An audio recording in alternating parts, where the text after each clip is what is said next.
participando de um projeto, né, que eu trabalhei durante bastante tempo, né, que era o monitoramento de uma determinado tipo de planta, tá? De um determinado tipo de plantação.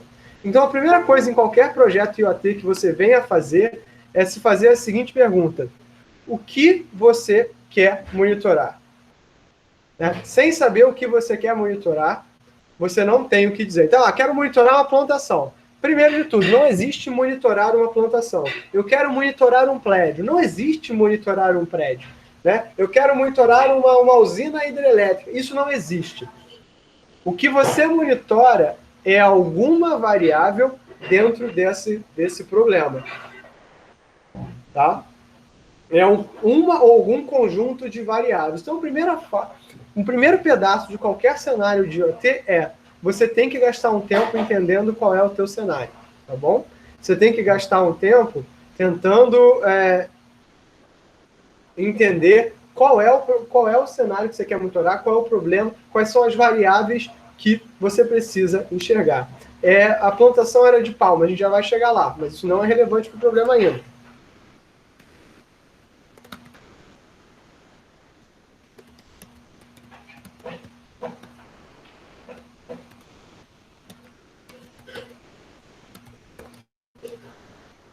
E por que você precisa fazer esse trabalho de monitorar quais são as variáveis relevantes no cenário?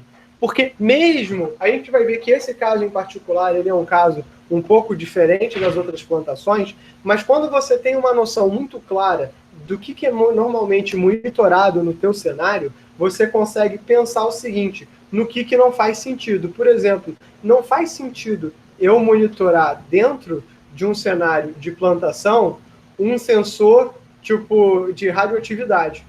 A não ser que o teu cenário muito específico, você queira ver qual a influência da radioatividade dentro de uma fazenda, uma coisa meio Stranger Things, entendeu? E não. E normalmente isso não é o caso. Então, primeiro caso, o que de verdade eu quero monitorar? Eu quero monitorar uma fazenda. Não, eu quero monitorar algumas coisas da fazenda. A gente vai ver o quê? E dentro do cenário que eu quero monitorar, desse cenário de fazendas, o que normalmente as pessoas monitoram? Então, esse é o primeiro dever de casa que você tem que fazer, qualquer que seja o cenário. Tá? Então, e aí a gente vou passar também para vocês um exercício de reflexão de monitorar, por exemplo, o pesto. Né? Quando você fala em fazer um sistema de IoT, uma cidade inteligente, o que é ser uma cidade inteligente? Né? É uma série de sistemas de IoT que monitoram e pensam variáveis diferentes para chegar no final. Não, isso quer dizer que tem que se considerar, exatamente, Diego, tem que considerar uma limitação do escopo de atuação e vocês vão ver que é um pouco mais bizarro do que isso, tá? Então, essa é essa plantação. Essa é uma zona extremamente úmida, tá? Do local, tá? Então, aqui chove muito, aqui, mais do que chove, também inunda, tá? E aqui é plantado um tipo de palma que é chamada que é palma leaceite, que é uma planta que dá um determinado óleo, né? E esse óleo, ele é muito, muito, muito importante dentro da economia local, tá? Então, a gente tinha que monitorar 7,1 milhões de hectares. E 7,1 milhões de hectares, galera, era muito difícil. É muita coisa, tá? Então, aí entra a seguinte coisa que você tem que entender quando você entende um problema de IoT.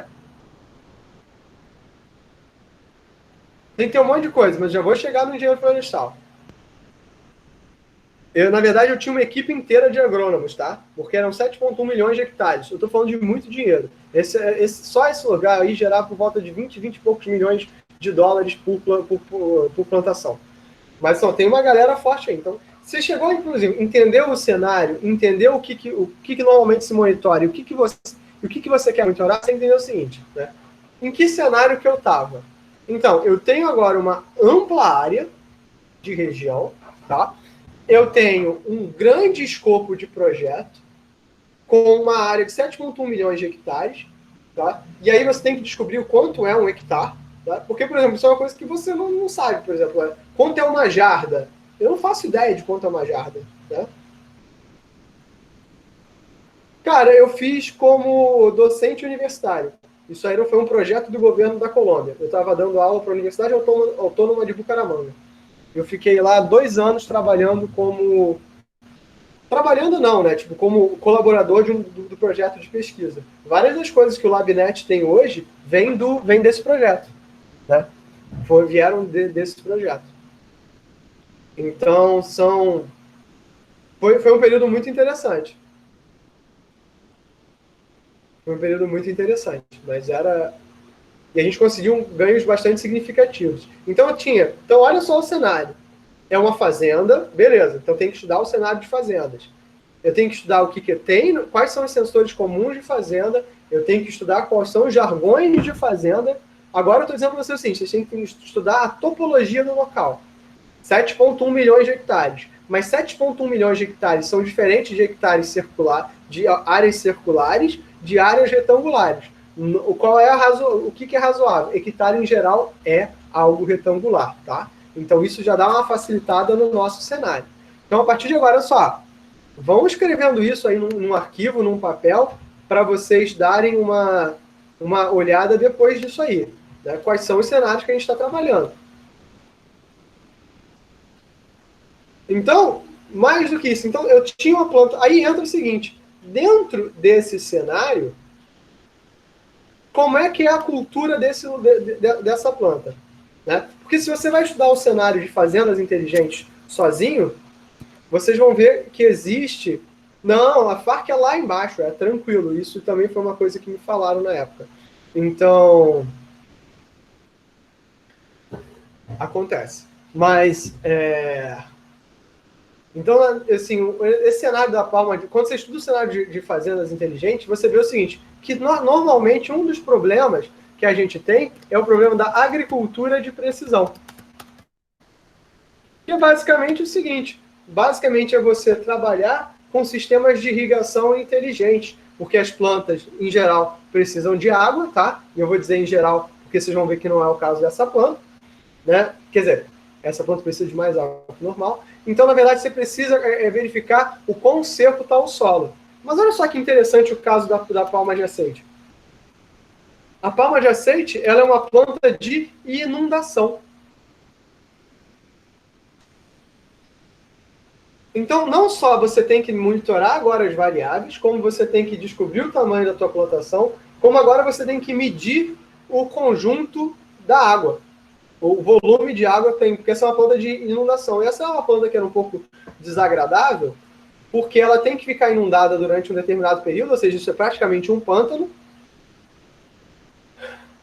e ela não pode ficar muito inundada, ou seja, não pode ter um volume de água excessivo, porque senão ela é levada, ela afoga, é um saco.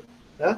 Então, você tem que ficar medindo sempre, tinha que ficar medindo, entender basicamente como é que estava a umidade do solo. Então, tinha uma determinada região, e você chegava para o agricultor e perguntava para o agricultor, como é que você sabe que está com água suficiente? O cara vira e fala, olha, quando bate no meu joelho. E aí isso é um negócio um pouco complicado, porque isso não diz nada para você que é de computação. Quantos litros? O cara, não sei, quando bate no meu joelho. Ah, não sei lá o que, não sei, porque tem que bater no meu joelho, vai que o terreno muda. Né? E esse bater no joelho do cara pode parecer um negócio meio bizarro, pode parecer um negócio meio esquisito, mas esse bater no joelho do cara é a métrica que o candango usa.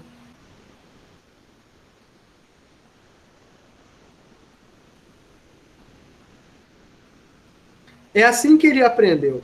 Então, né, no teu projeto de IoT, você tem que entender o seguinte, beleza, sei qual é o cenário, sei qual é o tamanho do meu cenário, sei os sensores comuns do meu cenário, e agora o seguinte, qual é o meu problema? Então, olha só, para eu garantir que a planta vai viver, eu vou ter que, né? Agora é o momento que você chega e diz o seguinte, o que eu preciso saber para a planta viver? Né? Eu falo com o agrônomo. Então, se vocês notarem aqui, nesse trabalho, esse é um trabalho de parceria entre a gente da FRJ, a Universidade Autônoma de Bucaramanga, né? E o Centro de Pesquisa da Palma de Azeite. Cláudio, tem um centro de pesquisa disso? Cara, isso dá muito dinheiro. Isso dá muito dinheiro lá. Então tem um centro de pesquisa porque essa é uma atividade, é como se fosse uma Embrapa. Embrapa, palma de aceite, entendeu? E aí, o que você faz? Você pergunta para esses caras que estudam palma de aceite e diz o seguinte, cara, olha só, o que precisa para essa planta ficar viva? E o agricultor me disse isso, não dá para medir, cara. Então me diz aí o que eu preciso medir. Aí o cara falou, olha, você tem que ter um determinado grau de umidade no solo, porque na prática a planta está inundada ou não faz muita diferença, mas o solo precisa estar em certo grau de umidade. Pô, isso é bacana, então você consegue medir isso. Ele fala assim, e se chover? Se chover, você tem que ajustar. Então você nota que esse foi um problema particularmente interessante, porque ao invés de a gente medir simplesmente o solo, a gente teve que passar a tentar predizer o que a gente chama de condições agrometeorológicas.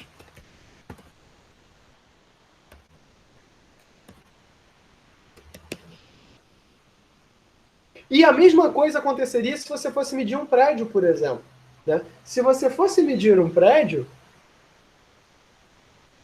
você teria que entender de estruturas. E quem é que sabe de estruturas? Você teria que perguntar para o engenheiro civil. Então, olha só, etapa 1. O que eu quero monitorar? Etapa 2. O que é comum nesse cenário?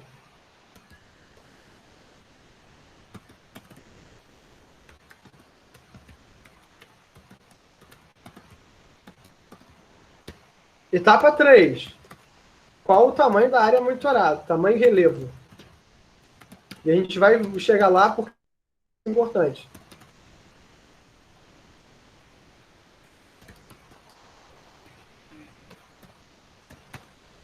Qual o meu interesse? No meu caso, na fazenda, era palma de aceite.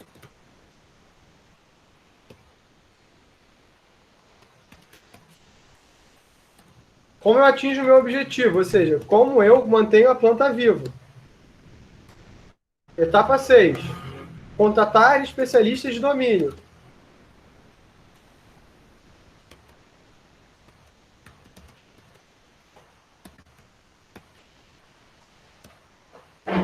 Cara, aí uma vez que o cara te deu a regra, né, que você entendeu mais ou menos como é a regra, né, beleza, agora você pode começar a pensar.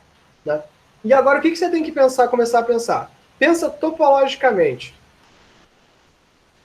Como assim infra era zero, Fábio? Ou em que sentido infra era zero? Se tinha alguma coisa lá, infra zero, zero, zero, zero, zero no meio do nada.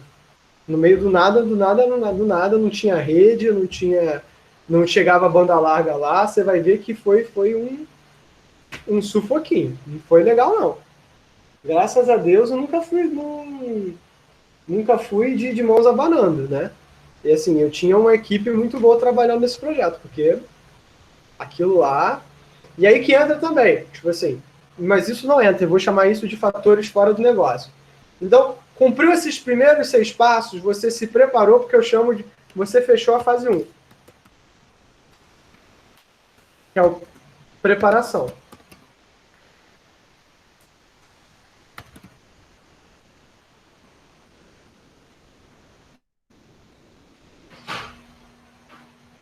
A fase 4 é justamente isso, qual é o meu interesse? Né? O que eu quero realmente monitorar? Ali numa fazenda é a palma de azeite. Né? É isso que eu queria monitorar. Não tem implementação, Diego, assim, não tem implementação, não tem energia elétrica. O Fábio está preocupado com conexão, não tem energia elétrica. Aquela galera ali mora sem energia elétrica. Você fechou assim que você fez essas 6 primeiras etapas, você fez a preparação do conceito. A gente nem chegou em projeto, não tem nem o que implantar, galera. Não é bonito assim. Sabe como é que era a inundação? O cara abre uma portinhola e deixa inundar. Não tem. Você tem que fazer com uma outra brincadeira. Então, olha assim, aí você pegou a tua área e mede o seguinte, tá? Eu descobri informações edafoclimáticas. Então, quando o cara te diz, por exemplo, edafoclimática,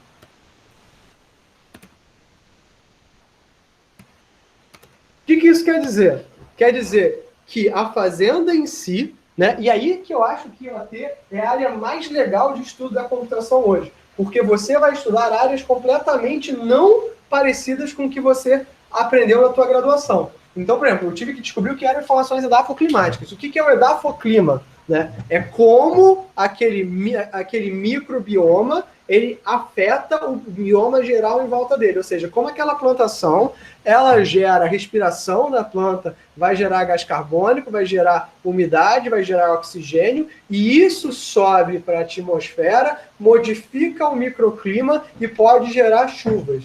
Então, eu tinha que monitorar informações edafoclimáticas, ou seja, umidade do ar,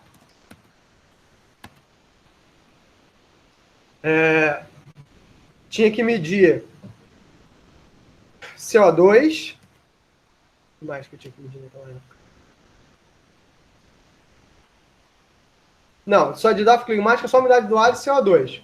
E aí você tinha que medir, porque como isso afetava o clima, você tinha que ver previsão meteorológica. Porque como você não podia deixar que essa planta inundasse, como você modificou o microclima, você pode gerar chuva. Então você tem que prever quanto vai chover para que você não inunde o suficiente para que não mude o pH do Sol. pH do Sol. Para que você não mudasse a água, para não mudar o pH do solo, para não mudar a umidade, para não matar a planta. Então você tinha que medir, a partir de agora, a previsão meteorológica e a incidência de calor e luz solar.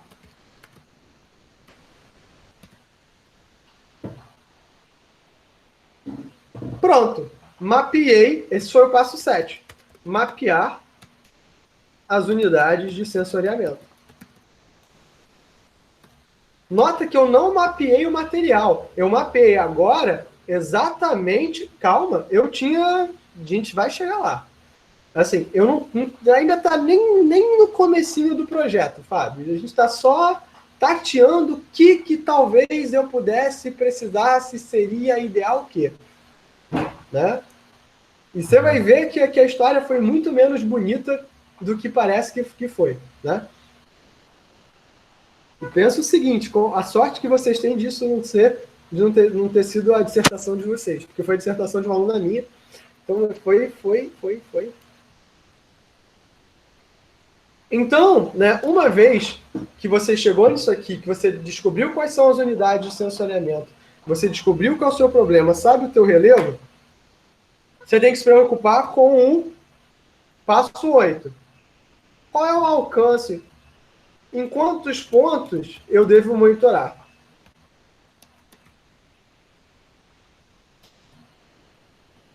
E aí é o seguinte, a fazenda é igual em todos os pontos? O que vocês acham?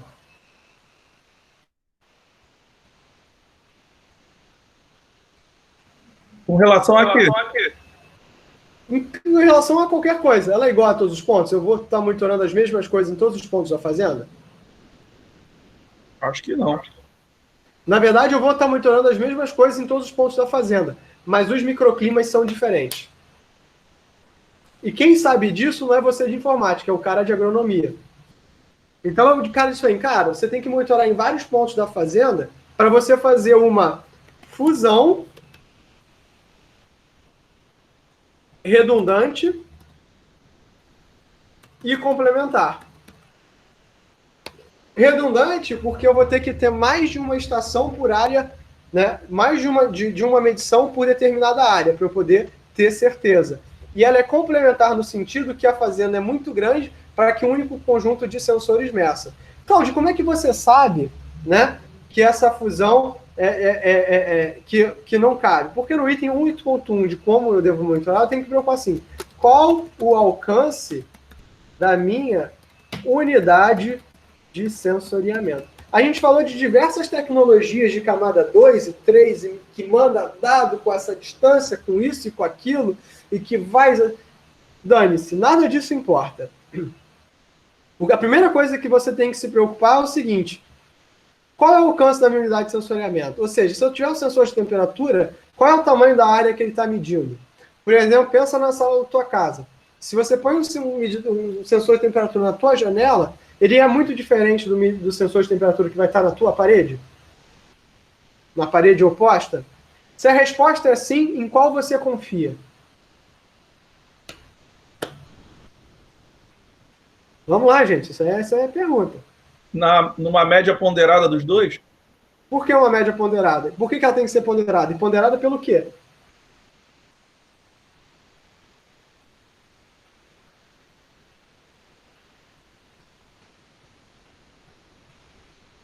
Vai depender da posição, né? Daí se pega muito sol, se não pega, se tem área de sombra, porque isso aí altera a medição de temperatura. Né? Na verdade, não. Depende do que a gente chama de ponto de referência. Então, quando você pegar a tua área de sensoriamento, você vai dividir ela em não sei quantas áreas, tá? Então, por exemplo, os caras da agronomia disseram para mim que era suficiente dividir aqueles 7,1 milhões de hectares em 64 áreas distintas, 64 retângulos, porque essas seriam as regiões do microclima. Então, o mais normal é que você coloque nessa tua região de microclima, você recorte as suas áreas e calcule como ponto focal o centro. Tá? Aí calculou como ponto focal esse centro, na tua sala, o centro da tua sala, né, é o teu ponto focal. A não ser que esse teu ponto de focal, né, seja uma outra coisa. Por exemplo, você na tua sala só fica no teu sofá, então, na verdade, só te interessa a temperatura que fica no teu sofá, então, na verdade, o teu sofá fica perto da janela, então é mais interessante você dar prioridade para um sensor que está próximo da janela do que para um sensor que está na parede do canto. Por exemplo, o meu escritório na minha casa é na minha sala, é a minha mesa de trabalho. Ela fica na face posterior à janela, né? Fica na face oposta à janela. Então, assim, a temperatura que está na janela me interessa pouco, mas a temperatura que está nessa parede me interessa muito. Então, o teu ponto focal, ele vai depender da tua região de interesse. Mas o ponto focal, por exemplo, nesse lugar, foi o centro. Por quê? Porque a partir do centro, a gente conseguia ter raios de completude. E aí entra o seguinte, né? Encontrei um ponto focal, a figura... A próxima pergunta é a seguinte. 8.2.1.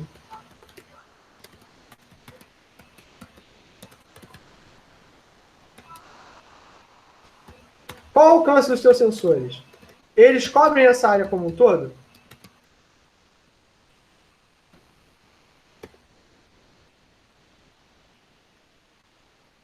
Aí, e o que isso quer dizer? Tipo assim, o teu sensor de temperatura, ele cobre a área como um todo? Ou tem esse problema? No meu caso, ele cobria, porque eu estava interessante na umidade do solo naquele hectare. E ela era mais ou menos homogênea, dada aquela região.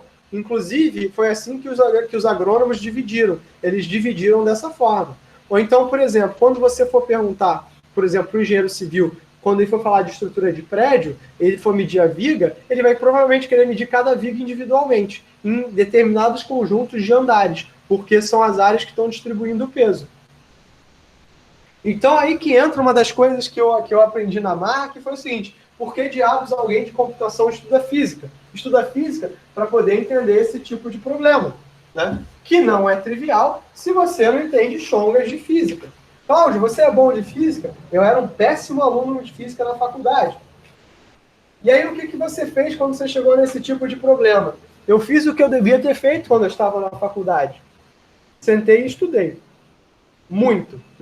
Até entender o problema. Eu não entendo todas as contas. E eu usei muito a expertise da galera de agronomia. Mas eu sentei e estudei, porque não tinha escolha. Nota, até o momento, eu não falei nada da aplicação. Eu estou só mapeando sensores. Eu já gastei com vocês meia hora. Não é já fiz 8 perguntas. Então, essas perguntas que eu estou escrevendo aqui, eu recomendo a vocês a gravarem. Porque isso não tem lugar nenhum. Isso foi o meu passo a passo que eu montei ao longo dos anos de tanto fazer projeto com o IoT. No caso da fazenda, eu podia fazer um único kit de sensores. Tá? E aí entra o seguinte, pergunta 9. Já vou chegar lá, Jansen. Você vai ver que é muito pior do que isso aí. Muito, muito, muito pior. Os teus sensores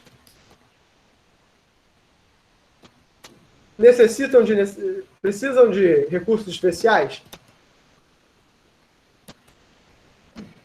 E essa aí foi a minha primeira derrota.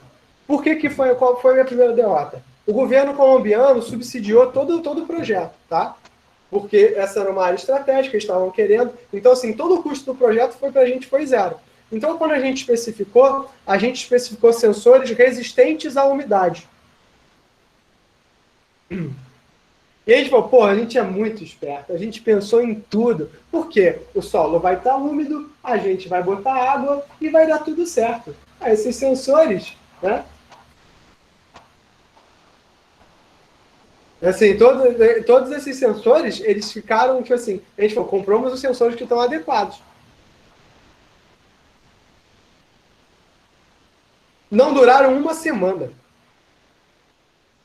A gente botou lá, mediu, fez o resto do projeto, começou a medir uma semana. Dia 1, pô, tá bom, dia 2 tá bom, dia 3 tá estranho, dia 4 tá estranho, dia 5 parou de funcionar.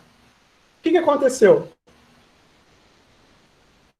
Não, esse sensor era justamente para você não ter uma caixa hermética, Fábio. A caixa hermética vai ser para outra coisa, você já vai ver o que é.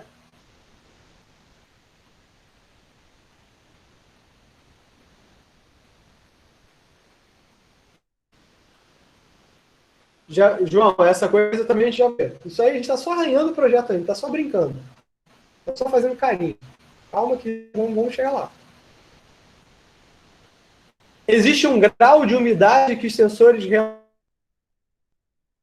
relativos que suportam umidade. Então, a unidade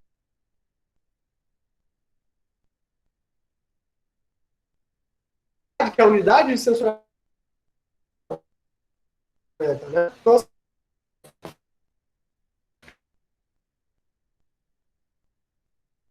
se vocês forem olhar aqui perto, tá? Essa aqui foi o porquê da placa solar, mas é uma unidade hermética dessa. Então, essa caixinha aqui, ela vai ser um sync node. Então, uma vez que você se preparou, né, descobriu quais são os teus sensores, descobriu quais... Cláudio, tá cortando muito. Opa. A gente não tá entendendo. Tá cortando muito. Tá. Agora voltou a soar melhor, mas eu perdi algumas coisas. Tá. É só voltar na parte por que só ser resistente à umidade não funciona. Tá. Vou só pegar uma água, dá um instante. Então.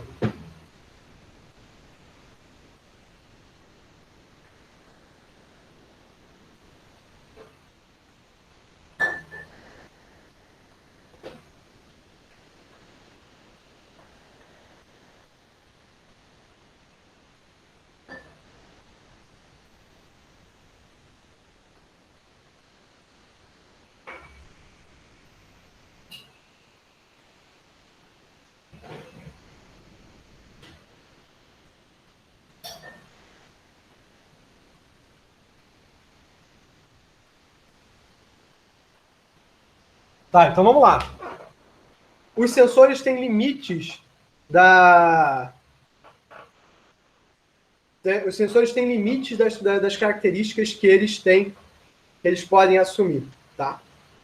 Eles têm limites dessas características. E uma das características é a oxidação. Então, os sensores que são próprios para lidar com umidade, eles têm um grau de oxidação que eles podem suportar. Um caso muito famoso é de um pesquisador muito bom lá da Universidade Federal do Amazonas, que era o Eduardo Nakamura, que fez um projeto monitorando macacos na Amazônia.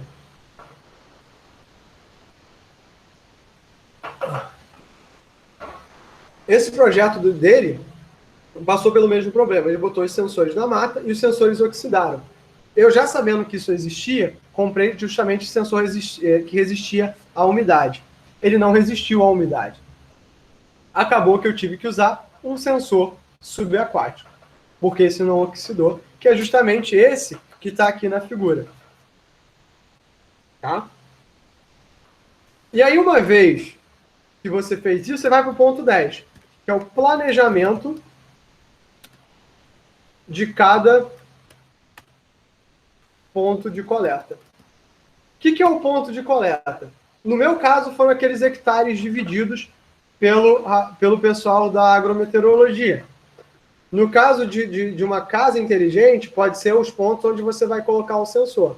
E aí vem uma coisa que o projeto real é muito diferente da literatura, que é o seguinte. Muitos papers que vocês vão ver na web, a galera coloca sensores de forma aleatória. O que é ótimo para você testar topologia, é ótimo para você testar resiliência, é ótimo para um monte de coisa. Agora imagina um projeto real. Você foi lá para Dubai, foi ver um prédio inteligente. O prédio custou 5 bilhões de dólares, sei lá.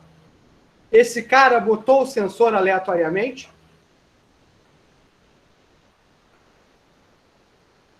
O que vocês acham? Acho que não, né? Por 5 bilhões de dólares, se ele botou aleatoriamente, vai ser condenado à morte lá em Dubai. Não, cara, o negócio é um projeto bilionário. Você vai dar para o Zezinho da padaria instalar os teus sensores. Não, isso faz parte do projeto do negócio, né? Isso faz parte do projeto de IoT. Então, isso é uma coisa que, às vezes, vocês não vão ver na pós-graduação, porque os experimentos não vão pedir, mas no mundo real você tem que planejar direitinho onde vai ser o lugar de implantação. Então, qual é a minha recomendação? Isso vocês têm, a partir do ponto focal, ou seja, no meu caso, o centro, no caso de vocês, dependendo do problema da tua região de interesse, né? Você vai começar a medir. O ponto focal é onde provavelmente vai estar o teu sync node. O que é o meu sync node ou o meu gateway? É o ponto onde meus sensores vão coletar os dados e enviar. Esse cara vai juntar esses dados de alguma forma e realizar alguma operação sobre esses dados ou não. Então, eu peguei a partir do meu ponto focal, implantei um conjunto de 10 sensores, tá? Ou seja, peguei aquela área dos hectares 64, né? Das minhas 64 áreas mapeadas, naqueles 7,1 milhões de hectares, e mapeei alguns sensores ali, implantei e garanti que eles se ligavam com o meu sync node. E como é que eu garanto? Gente, eu não tenho muito o que fazer. Eu vou tentar aqui sair daqui e fazer com 4G. Calma aí.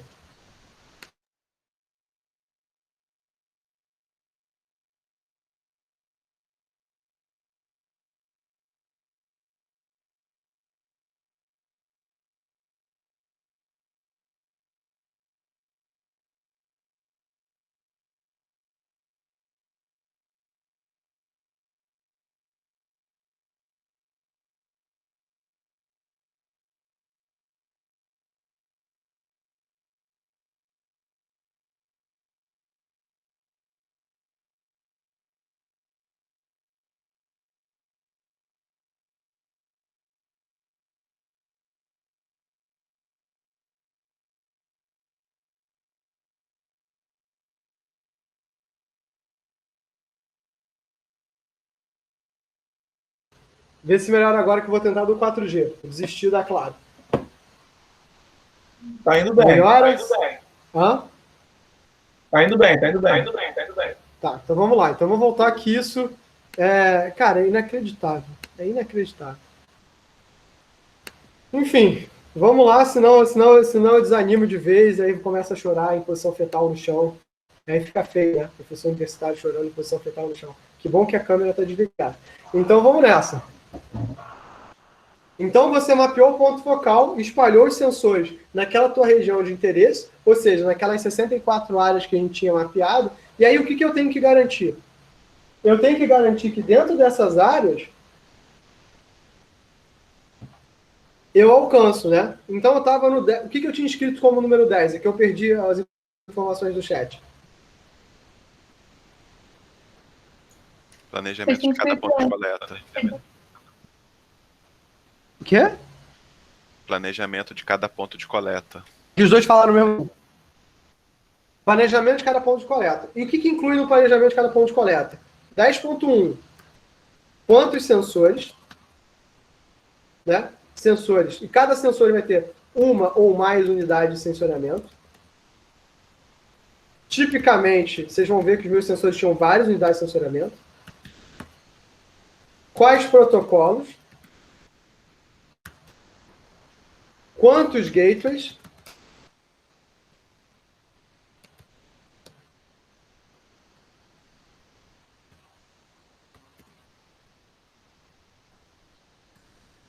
E planejar o gateway em si. Então, olha só, naquela área a gente botou um conjunto, determinado conjunto de sensores, que se eu não me engano foram de 10 a 15. Cada sensor ele ia mapear um determinado conjunto de unidades de sensoriamento definidos no problema original. E aí entra o seguinte, e aí entra o problema número 3. Dadas as unidades 10.1.1, para a gente ir mais a fundo. Qual o consumo de energia? Qual a periodicidade de coleta? Todos precisam coletar?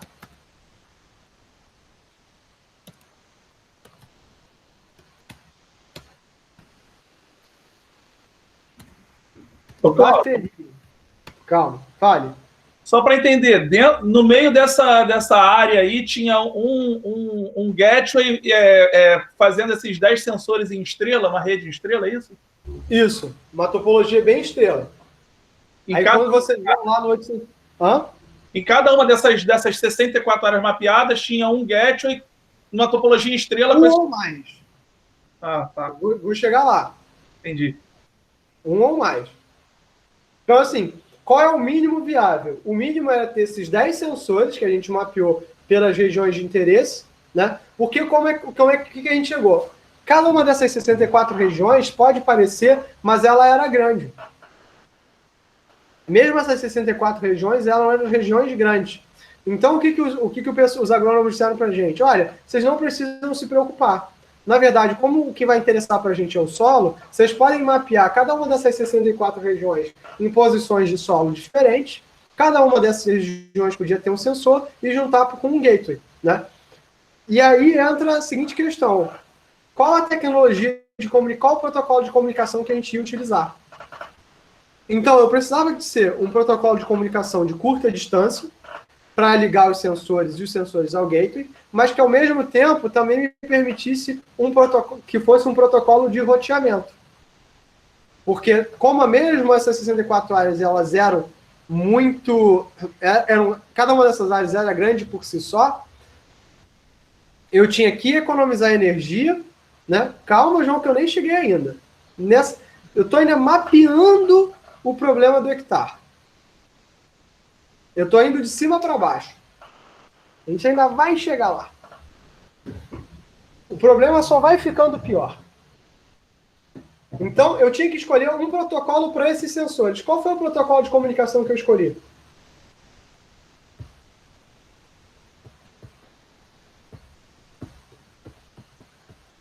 Quero uma resposta. Vocês já viram esse protocolo? Zigbee? Por quê? Sei lá, foi o primeiro que veio à mente. Agora, por quê? Essa é uma péssima resposta quando alguém está te pagando.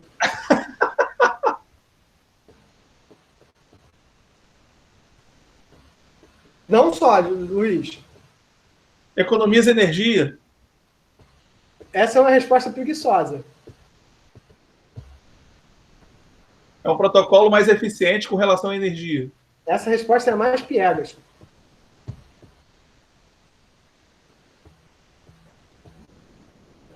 Não, também não, João. Quais são os modelos topológicos do Zigbee? Quais são as formas da topologia que o Zigbee, que 802.15.4 admite? Essa é a resposta. Podem colar.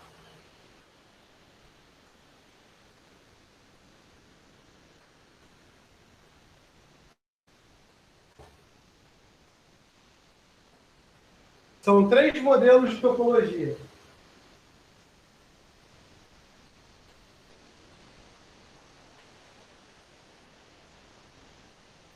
É aquele Master Slave. Peer e híbrida. Perfeito. É exatamente isso. Topologia estrela. Eu não usava a topologia estrela. Eu usava uma estrela clusterizada, onde o líder do meu cluster era o gateway no centro, mas para chegar no gateway eu usava uma topologia peer-to-peer entre os nós. Isso me permitia ter redundância entre os nós, caso um deles falhasse, e ainda assim eu chegasse no gateway. O que a gente fez? A gente botou 3 gateways no centro, de forma que eu chegasse. O projeto original desse negócio, ele pressupunha uma outra coisa. Ele pressupunha que tudo ia ser feito via GPRS. E aí, galera, GPRS não dá não, porque não haja bateria. Cláudio, como é que eu sei a bateria? A bateria pode ser medida em joules, tá?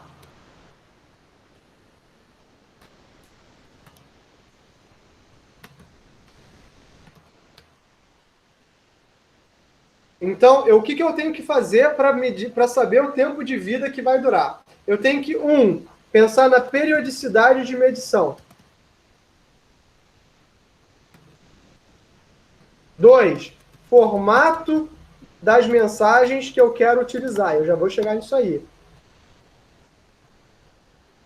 Tamanho, então assim, está no formato das mensagens, periodicidade. Custo energético da antena.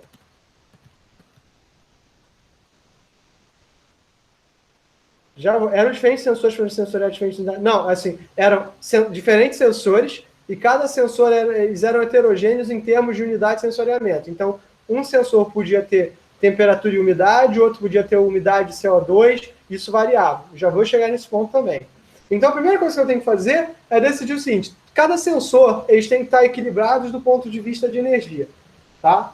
Por quê? Porque na prática, se um sensor tem muitas funções, eu vou acabar com a bateria dele rápido. Bem rápido. Ô, Cláudio, então o sensor lá na problema, pode falar. O sensor lá na ponta da área, às vezes, para chegar no gateway, ele não conseguia chegar direto, ele tinha que passar por outros sensores. Ele tinha que fazer roteamento para os outros sensores, isso mesmo. A gente usava RPL, inclusive. Então, o sensor no meio do caminho entre a ponta e o gateway, ele teoricamente vai gastar mais energia do que o sensor lá na ponta, que só transmite. Porque tem que rotear. Mais ou menos. Só se você planejou mal a sua topologia. Então, na verdade, você tem que planejar a tua topologia de forma... E aí que entra essa parte que eu estou falando. Porque você tem que ter uma estimativa, né, de qual é o custo energético de cada um dos seus sensores. Como é que você vai fazer isso? Primeiro, você vai simular. Então, a minha topologia tinha 3 papéis. Um papel que era o sensor coletor. Um papel que era o sensor roteador, ou relay node, né? E o gateway.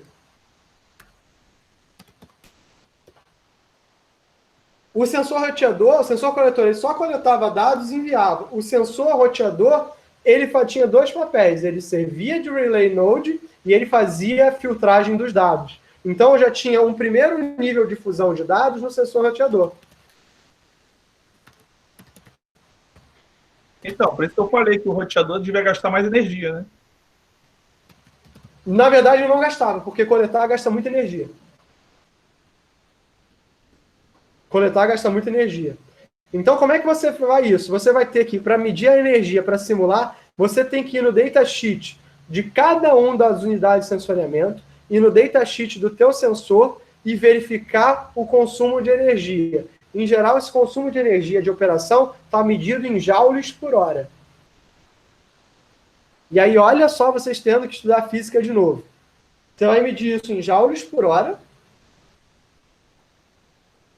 A fusão de dados era feita no sensor roteador, a primeiro nível. Mas tem mais níveis, eu ainda vou chegar lá. Então, você montou a topologia, aí você vai estimar para cada um dos papéis, ou seja, para cada tipo de nó coletor, ou seja, para cada combinação de unidades de sensoriamento, tem de fazer conta. Então, assim, para cada unidade de sensoriamento, eu media qual é a periodicidade da medição, quanto gastava cada vez que eu media e qual era a minha bateria. Então, a gente fez essa análise, né? Se você tem algumas unidades de sensoriamento que você tem que fazer com muita frequência, beleza. Ok, talvez esse seja um sensor candidato a ter só uma unidade de sensoriamento. Se você pode escalonar isso direitinho, é melhor você escalonar isso direitinho. Mas é essencial que, tanto quanto possível, você mande as mensagens todas juntas. Por quê? Porque isso economiza energia. E como eu falei na aula passada, mandar mensagens economiza energia. Tá? Então, qual foi o protocolo que eu escolhi de roteamento?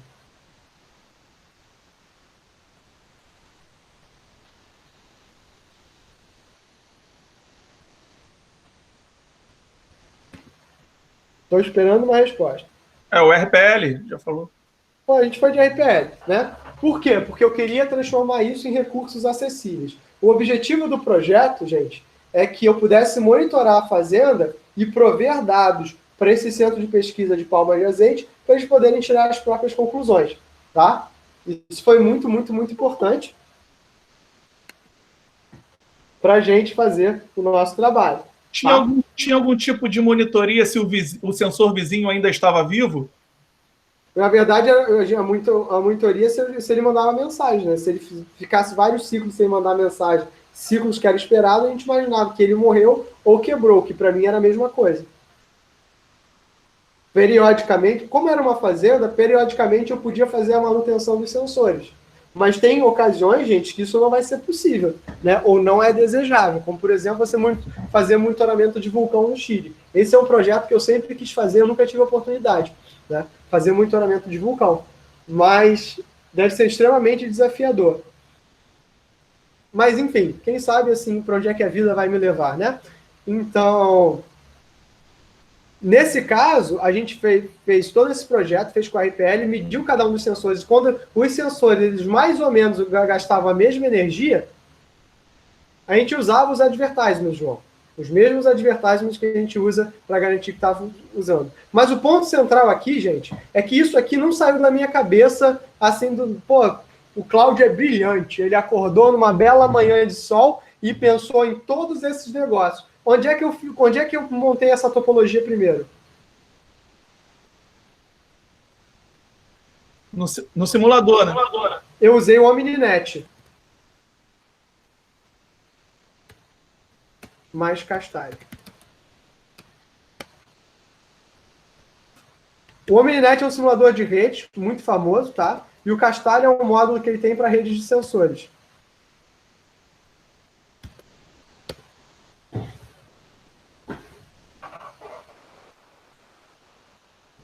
Porque sim, porque era um que o pessoal lá já estava acostumado a utilizar na época. O Castalha é um bom simulador de rede de sensores sem fio, né?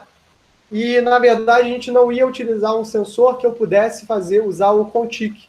Então, não fazia muita diferença usar o Cuja ou usar o OmniNet. A gente teve que montar o sensor na mão. Então, aquela pilha de protocolos que eu mostrei para vocês da Telecom Britânia foi o que a gente usou no projeto na ocasião. Na verdade, nem era essa mesma versão, era uma versão anterior. Então, o OmniNet era um bom simulador e a escolha foi essa. Tá? E, na verdade, como o OmniNet é em C++, né, muitas das coisas que a gente fez no OmniNet a gente pode portar direto para o Arduino. Então, eu simulei a topologia ali do meio, do hectare. E aí entra o seguinte, disse que cada hectare podia ter um ou mais gateways. Esses gateways tinham aí, ponto, mapeei a primeira topologia. E aí a questão número 11 é a seguinte, e como eu junto? Usei Arduino. Eu já vou mostrar. E aí eu tinha um segundo nível de infraestrutura, que era o nível desses gateways, que esses gateways vocês podiam imaginar eles como edge nodes. E nesses edge nodes eu tinha também o que eu chamava de estações meteorológicas.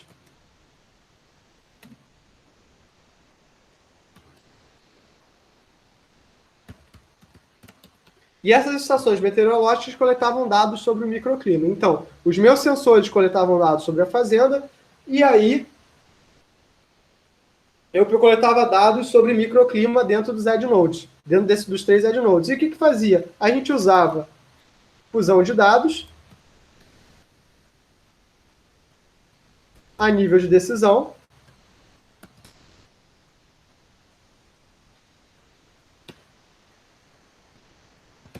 para decidir se irrigava a área ou não. Inclusive, em particular, nessa área aí, a gente usou lógica fuzzy para trabalhar com isso, tá? Porque, na verdade, era um problema que tinha muitas incertezas de medição e era não trivial fazer isso, tá? Então a gente gastou um tempo trabalhando com lógica fuzzy para poder chegar no melhor resultado possível, tá? Mas, e aí uma vez que eu cheguei no Edge Node, o Edge Node precisava mandar para o centro da fazenda.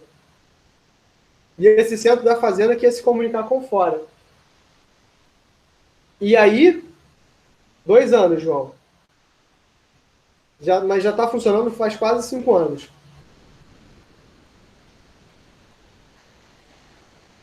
Mas entre gerar o projeto foi 6 meses. Entre a gente sentar a bunda, conversar, projetar e gerar foi 6 meses. Foi intenso. Foi bastante intenso. Alguns dos meninos do laboratório já estavam no laboratório quando eu orientava a Alejandra, né? E eles podem dizer como era a experiência de orientar a Alejandra. A Alejandra é uma das pessoas mais brilhantes que eu já conheci. Mas foi um processo... como é que eu posso falar? Eu não tinha dinheiro, Fábio. Acabou o dinheiro, foi o que eu pude comprar. A Alejandra era um ser humano intenso, né? Em todos os sentidos. Ela era brilhante, mas era extremamente desesperada. Isso é muito cansativo, né? E aí chegou um momento que a gente teve que usar Arduino porque o dinheiro do projeto acabou, né? Que, na verdade, a gente levou uma pernada do governo da Colômbia. Quando o dinheiro chegou, só dava para tudo que a gente tinha feito já estava pronto. E a gente mas não dava para fazer o projeto com o que a gente queria. Então a gente teve que montar com Arduino. E Arduino, os custos de energia todos mudaram, né? E aí vou mostrar aqui para vocês como é que a gente fez. A gente acabou usando módulos XB, tá? Para usar o Zigbee. Então aqui eu tinha um microcontrolador com os meus sensores, dados para os sensores, um transceiver e uma bateria que era alimentada por energia solar. Por que por energia solar? Porque a gente verificou que fazia muito pouco, que uma forma de transformar o projeto sustentável era botar pequenas placas solares em cada uma das unidades de sensoriamento para que a gente pudesse conectar, e ficou justamente com essa carinha aqui que vocês estão vendo, né? Os sensores vão estar puxados por esse fio, o Arduino está protegido numa caixa hermética aqui dentro, e é muito importante que vocês tenham essa noção da caixa hermética, né? Uma caixa que vai proteger o teu sensor das intempéries do destino. A gente fez a conta de quanto gerava a placa solar daquele tamanho e alimentava uma bateria de celular. Cláudio, por que uma bateria de celular? Porque a bateria de celular armazena bastante. É justamente por isso. No Brasil tudo é mais difícil, João. Eu usei em projetos pequenos, usei num projeto que eu tenho com o IFRJ, usei quando eu estava orientando um outro menino do design, mas, assim, nunca na escala de para trabalhar quanto eu tive nesse projeto. Né? Nesse projeto, eles simplesmente disseram, voa, campeão, faz o que você faz de melhor. E aí eu fiz tudo o que eu queria fazer. Tá? Então, olha só que interessante. Aqui o módulo da XB, o meu sensor foi um sensor capacitivo de medição de umidade do solo, uma bateriazinha de celular de 3,7 volts e uma plaquinha de 2 watts e 6 volts de geração de energia, um sensor, um carregador solar e estava usando um Arduino Uno. Ou seja, tudo isso eu fiz com um Arduino Uno, tá? Para trabalhar. Já na camada, né, do meu EdgeNode, a gente acabou sendo obrigado a utilizar uma placa de rede sem fio, tá? 802.11. Por que eu usei 802.11? Para ligar os gateways.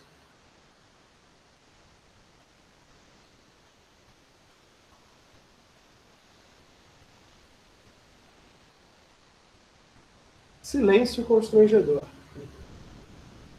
Porque era o que você tinha à mão. Foi tipo isso mesmo.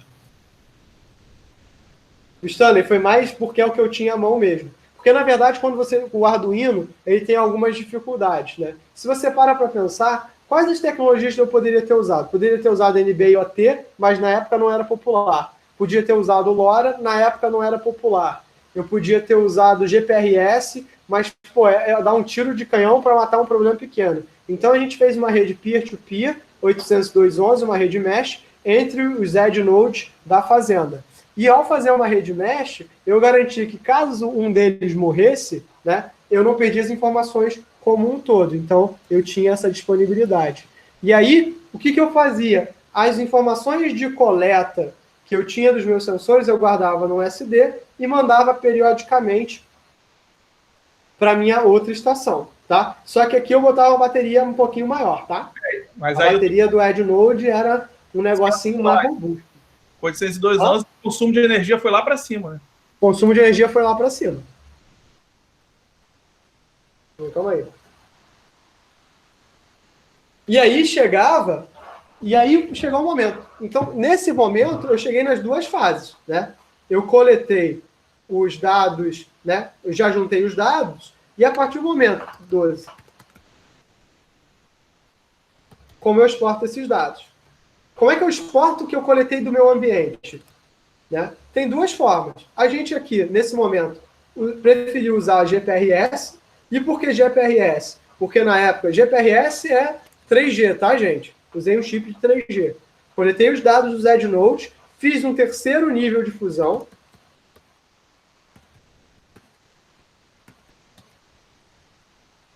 Nesse caso, foi uma fusão complementar, onde eu somava todas as áreas da fazenda para ter uma visão completa da fazenda.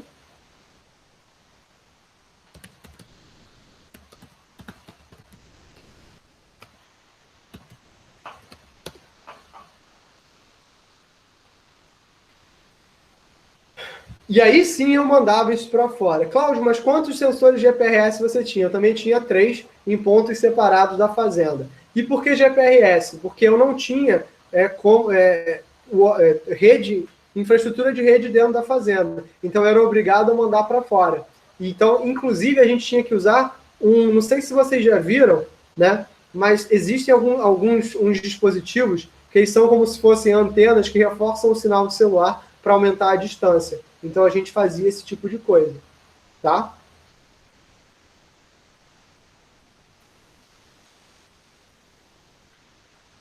Então, a ideia é que eu coletasse os dados e mandasse via GPRS. E aí, o último ponto era, ok, 13. Visualização. A gente exportava os dados para a nuvem. Então, a gente fez um sisteminha web, não sei se vocês estão vendo, o GeoPalma, onde eu podia pegar e monitorar os dados de cada um dos sensores, ver os dados de cada um dos sensores e de cada uma das minhas estações.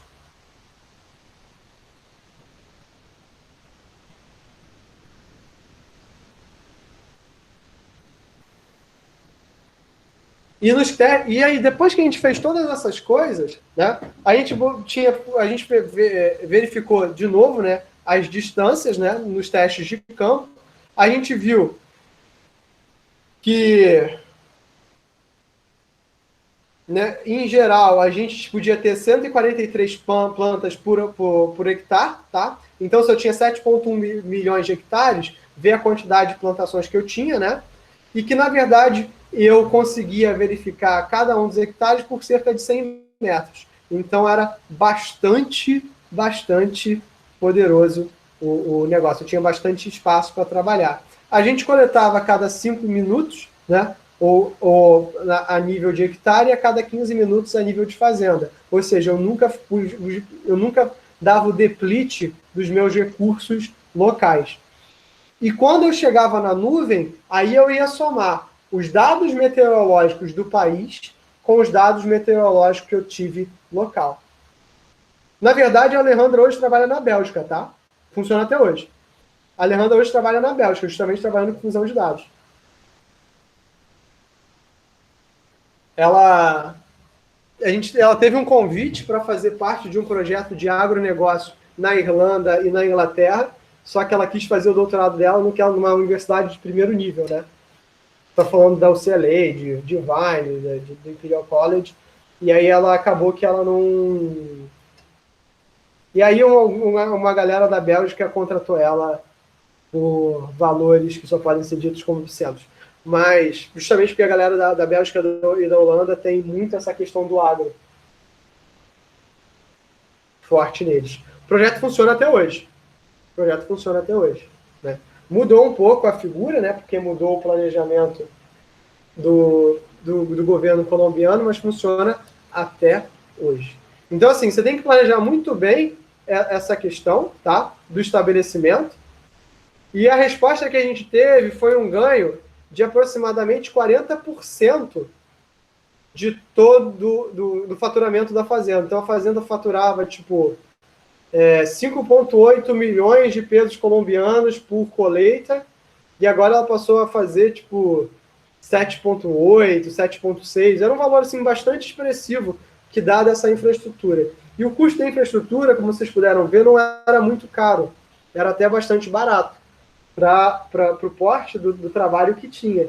E, na verdade, é porque não era uma fazenda. É uma cooperativa, João.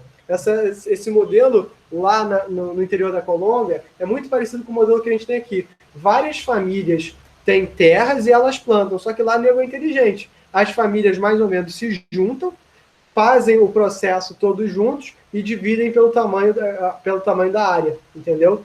Porque a questão é assim, se uma família perde a terra ou tem problemas, isso é ruim para a comunidade em volta. Então, eles mais ou menos vão testar. E nessa região, essa palma de aceite é um dos maiores movimentadores econômicos, entendeu? Então, se essas famílias deixam de ganhar dinheiro, a economia local como um todo sofre. Então, só isso aqui, esse foi um projeto, tá? E como eu falei para vocês, era um projeto que teve extremas restrições orçamentárias. Mas olha a quantidade de passos envolvidos nisso. E em momento nenhum eu disse para vocês, olha só, galera, eu fiz fusão nisso aqui, mas eu nunca disse para vocês como eu escolhi as fusões, né? Aí as fusões elas vão ser muito dependentes do problema, das variáveis do problema. Aí eu volto para o passo 1, entender o problema que você está trabalhando, né? Então, por exemplo, se na minha sala eu estou interessado em controlar o meu ar-condicionado, aqui eu estava interessado em controlar os sistemas de inundação. Os sistemas de inundação que a gente usava era um relé. O que a gente usava era um relé. Inclusive, João, eles queriam me pagar pela orientação da Alejandra e por causa da legislação brasileira eu nunca pude receber. E aí eu deixei para lá, foda-se. Foi ótimo trabalhar, eu já estava... Deixei para lá. É tipo isso, Fábio. Dedicação exclusiva é uma coisa muito bacana. Mas foi muito divertido. Eu me diverti muito, gente. Eu me diverti muito nesse projeto. A Alejandra me deixava com taquicardia de tanto estresse que gerava. Veio por parte... Na verdade, o governo subsidiava, a cooperativa buscou a universidade e a universidade dava essa presença. Muito diferente da gente, na Colômbia e nos países da América Latina, né, as universidades são muito próximas dos problemas locais, entendeu? Então, a gente aqui no Brasil quer reconhecimento internacional. Eles estão tentando resolver os problemas deles locais. São perspectivas muito diferentes do ensino, né? Inclusive, lá o mestrado deles eu achei muito mais intenso que o de vocês, porque o mestrado a gente faz um ano de disciplinas, né, e depois é tese. Lá eles têm disciplina o tempo todo. Eles têm várias disciplinas de acompanhamento de tese. Então, até o final do mestrado, eles têm disciplina. E se mijou fora do pinico, amigão, não tem conversa lá, não. Foi uma experiência muito agradável de trabalhar. Inclusive, eu ainda queria convidar eles para outros projetos aqui dentro do Agro. Tá? Foi muito interessante a experiência. Mas foi uma experiência que foi muito parecida com essa. Uma experiência que foi toda remota. Só que eu não tinha o problema da Claro. Não é nem que falte, né? É que você tem que reconhecer o que é um trabalho de extensão. E as pessoas não deixam a gente reconhecer isso. Né? A gente teve muito problema na universidade nos últimos anos. A gente ainda está buscando resolver essas questões.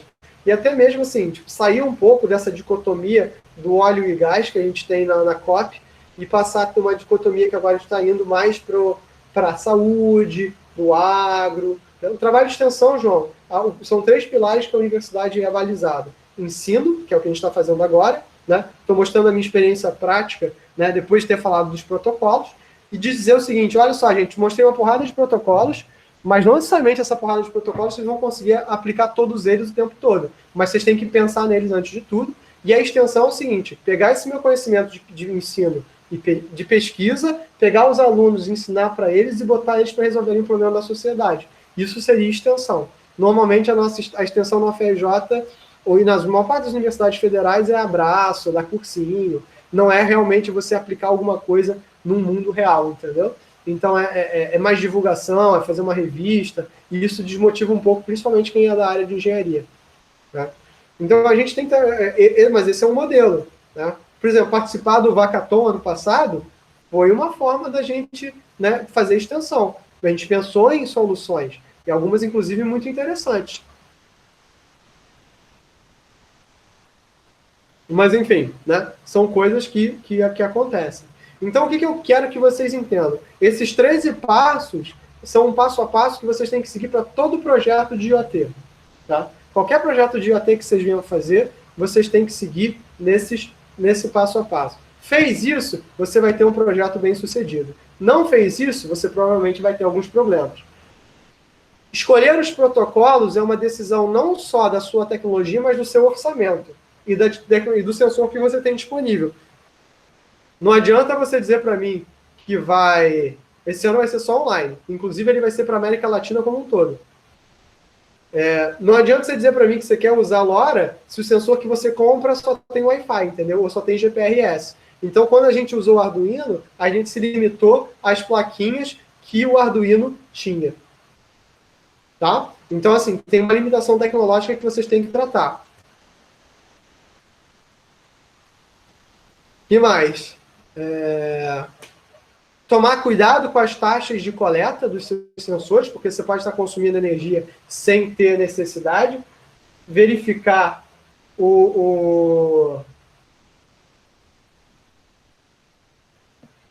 verificar também, né, o quanto de verdade você precisa. Né? O quanto de verdade você precisa dessa informação. Né? Então, você tem que estar muito perto das pessoas que vão coletar esses dados. Você vai ter muito perto das pessoas que vão analisar esses dados, né, que vão tentar entender essa informação. Isso não é trivial, tá? É muito difícil para a gente, de certa forma, ter acesso a esse tipo de informação. Né? E a linguagem é muito difícil, você tem que ter muito... Por exemplo, a gente tem muita sorte de lidar com o pessoal lá do IFRJ, que é muito parceiro nessa questão. Que mais? Coleta de dados. Escolher sabiamente as coletas de dados. Agora, na semana que vem, eu vou mostrar para vocês dois conjuntos de técnicas muito interessantes. O primeiro eu vou falar sobre lógica subjetiva, que eu hoje usaria no lugar da lógica fuzzy para esse problema. E vou mostrar também Time Machine Learning na aula que vem. Então eu já vou colocar 2 materiais para vocês darem uma olhada, 3 materiais, um de fusão de dados, um de lógica subjetiva e um de Tiny Machine Learning, e se eu encontrar, eu coloco o paper desse projeto para vocês darem uma olhada. Na verdade, acho que eu vou colocar a tese da dissertação da Alejandra para vocês darem uma olhada. A Alejandra também gostava de escrever, então ela escreveu 250 páginas de dissertação. Não foi exatamente... Como eu disse, ela gostava de me dar dor de cabeça. Mas ela era excelente, né? E mostra o seguinte, isso foi um trabalho de mestrado. Então, assim, tem muita coisa que dá para explorar. Ela deixou muita coisinha aberta também. E tem muita coisa legal, assim. Mas todo projeto de IoT tem que seguir essa fórmula. Escolher o cenário, escolher as unidades de sensoramento, estudar teu cenário, estudar tua topologia, estudar os sensores que você vai ter, balizar isso no teu comportamento, fazer uma simulação desse comportamento, e aí vocês vão ter algo que é muito rico. Tomara que esteja. Eu não sei se está em espanhol ou se está em inglês, João, já não lembro mais. Eu acho que está em espanhol. Eu acho. Mas os papers são em inglês. Eu posso procurar também. Tá bom? Senhores, dúvidas, traumas, desilusões, coisas que vocês queiram perguntar, que vocês queiram entender mais sobre o projeto? Se não tiver em espanhol, tem os papers.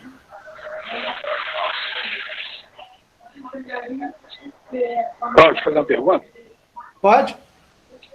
Rapidamente. Pensando no nível de projeto, o que interfere lá no resultado final do usuário, ou seja, a interface final, para você entregar um projeto e depois o cara tem que se virar, né? Como é que pode impactar no projeto? Na verdade, a gente fez uma interface web, né? Como a gente usou a pilha do 6LowPan toda, a gente transformou os sensores em recursos. Vocês vão ver lá na interface aqui do CNPalma que você consegue chegar nos sensores como recursos, né? Então, eu usei COAP no final. Então, usei toda aquela questão protocolar que a gente tinha. A gente usou COAP. Usou COAP. Então, eu usei COAP. Então, no final, o usuário ele via cada sensor como um recurso web. Então, a visualização, que é o passo 13 que eu coloquei ali, é um dos passos que é mais importante.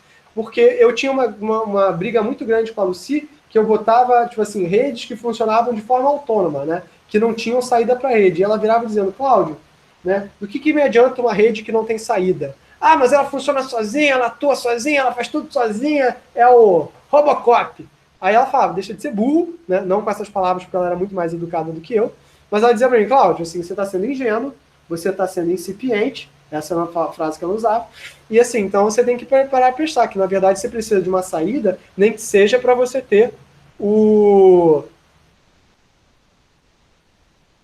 nem que você tenha um log. O resultado da fusão de dados, ele muitas das vezes é interno, tá, João? E algumas das decisões são dadas em nível que o usuário final não vê. Tá? Então, na verdade, o resultado da fusão de dados no primeiro nível é um filtro. Esse filtro vai para o gateway do hectare. O gateway do hectare realiza uma fusão de dados de decisão local, que manda para o sensor da fazenda, que tem um outro nível de decisão, que joga para a nuvem, que tem um quarto nível de decisão. Tá? E uma vez que óbvio que tudo isso daí teve que ser documentado e teve que também dar um treinamento, né, lá, pessoal, né? Não, na verdade, sim. Para o agricultor, tudo que ele tinha que fazer era usar a aplicação web. Para você manter para o pessoal, tem uma série de documentações de projeto, nem toda a documentação de projeto entra na dissertação da Alejandra. Então, assim, a dissertação da Alejandra acabou sendo um subconjunto das coisas que a gente fez lá, porque não interessava, né? As decisões não precisam ser explicadas, mas isso é coisa de projeto, né, João? Essas coisas não estão. Tem coisas que estão na dissertação, tem coisas que vão ser coisas, por exemplo, tipo, usei um filtro para eliminar ruído. Escolhi ser um filtro de Kalman. Não é uma decisão que afeta tanto. Tem sensores que fazem isso sozinhos e tem conexão por si, sim, Vitor. Tem sim. Só que se eu vou usar, eu posso simplesmente coletar e enviar, isso não é um problema. Eu posso simplesmente, ou eu posso usar um Arduino. Se eu quero que seja só um sensor mesmo, não tem nenhum problema. Mas o Arduino me dá funções de sensoriamento, né, e às vezes de limpeza do celular.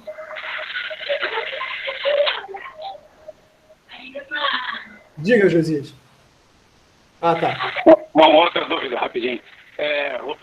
Hoje parece que uma LGPD E a UFRJ está até, inclusive, pensando sobre o impacto disso. Calma aí, né? não tô conseguindo ouvir não, Josias. Não sei se é minha rede. Melhorou? Não. E agora? Melhorou. Então, sobre a LGPD, como é que ela impacta aí nessa questão de dados abertos, assim como a gente usa nas redes sensoriais? LGPD e IoT são um problema, entendeu? Na verdade, você tem que definir se os dados, de quem são esses dados. No caso da fazenda, é um problema menos ruim, porque são os dados da tua fazenda, você pode manter eles a nível local, né? Então, dentro de redes locais, isso não é um problema, mas dados que você exporta, que você expõe, isso tem, por exemplo, dados de saúde, isso é muito ruim, tá? Os agricultores não se interessam em saber quando e por que foi decidido fazer irrigação do terreno, não? Não, se eles acham que está certo, eles deixam para lá. Ou pelo menos nunca chegou para mim, entendeu? Esse também é um dos benefícios de estar longe. Certas reclamações nunca chegavam em mim, mas eu tenho certeza que teve alguém que foi chato, porque sempre tem.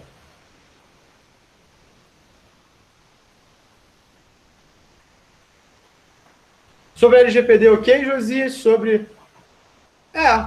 mas, tipo... Ok. João, assim, tem relatório de projeto. É só, cara, a gente usou esse método aqui, ele seleciona e olha só como você está ganhando dinheiro. Olha só como eu aumentei a sua produtividade. Porque, na verdade, tinha um negócio, né? Que, tipo assim, que se alguma coisa acontecesse, eu lembro de um negócio disso, se alguma coisa acontecesse, o governo bancava a diferença das médias, entendeu? Então, assim, era um projeto que para o agricultor não tinha perdas possíveis, entendeu?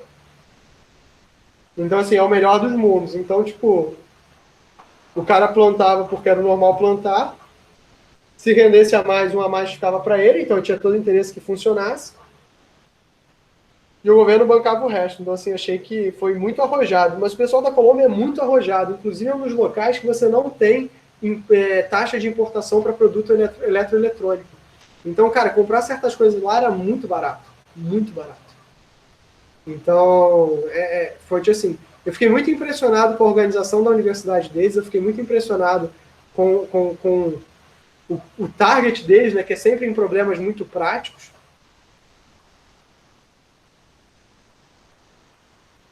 Foi impressionante. Cara, achei mais barato, inclusive, do que no Paraguai.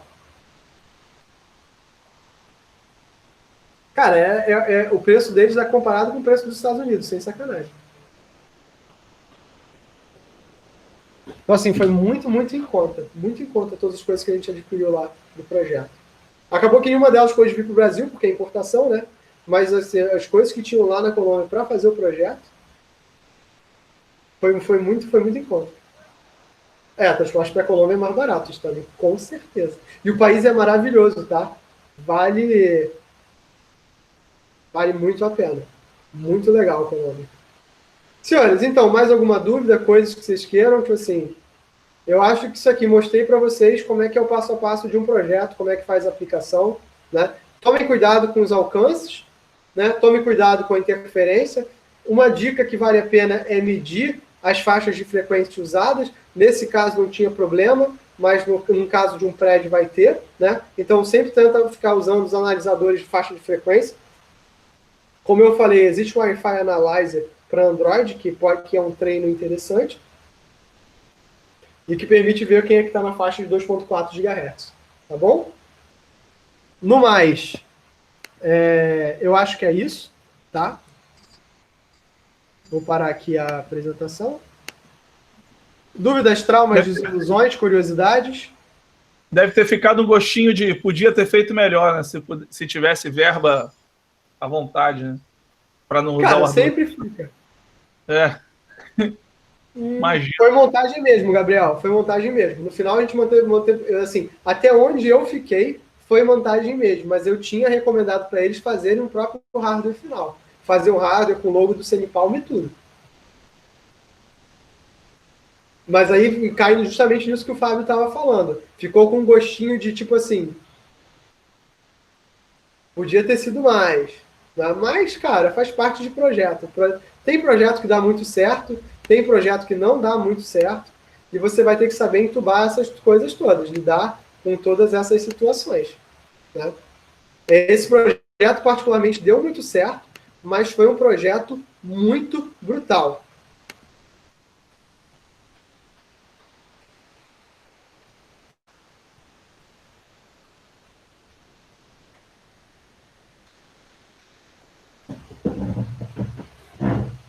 Não, fazer hardware não é complicado como é aqui. Nem fazer hardware aqui é complicado. A gente que não tem vergonha na cara.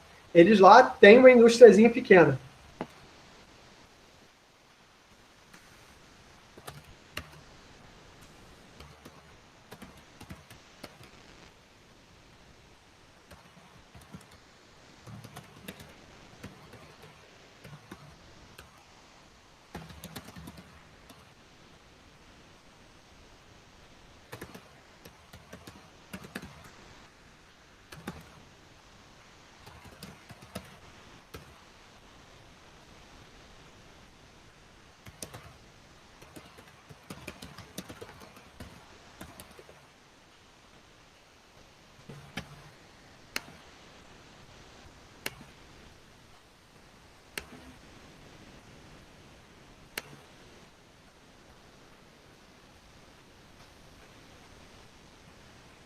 Falou, Jansen, se cuida.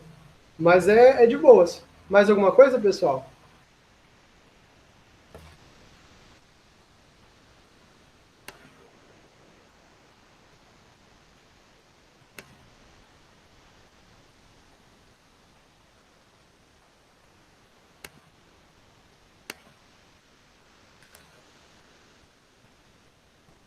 Pessoal, então assim, se ninguém tem mais nenhuma dúvida, agradeço a vocês, estou parando aqui a gravação.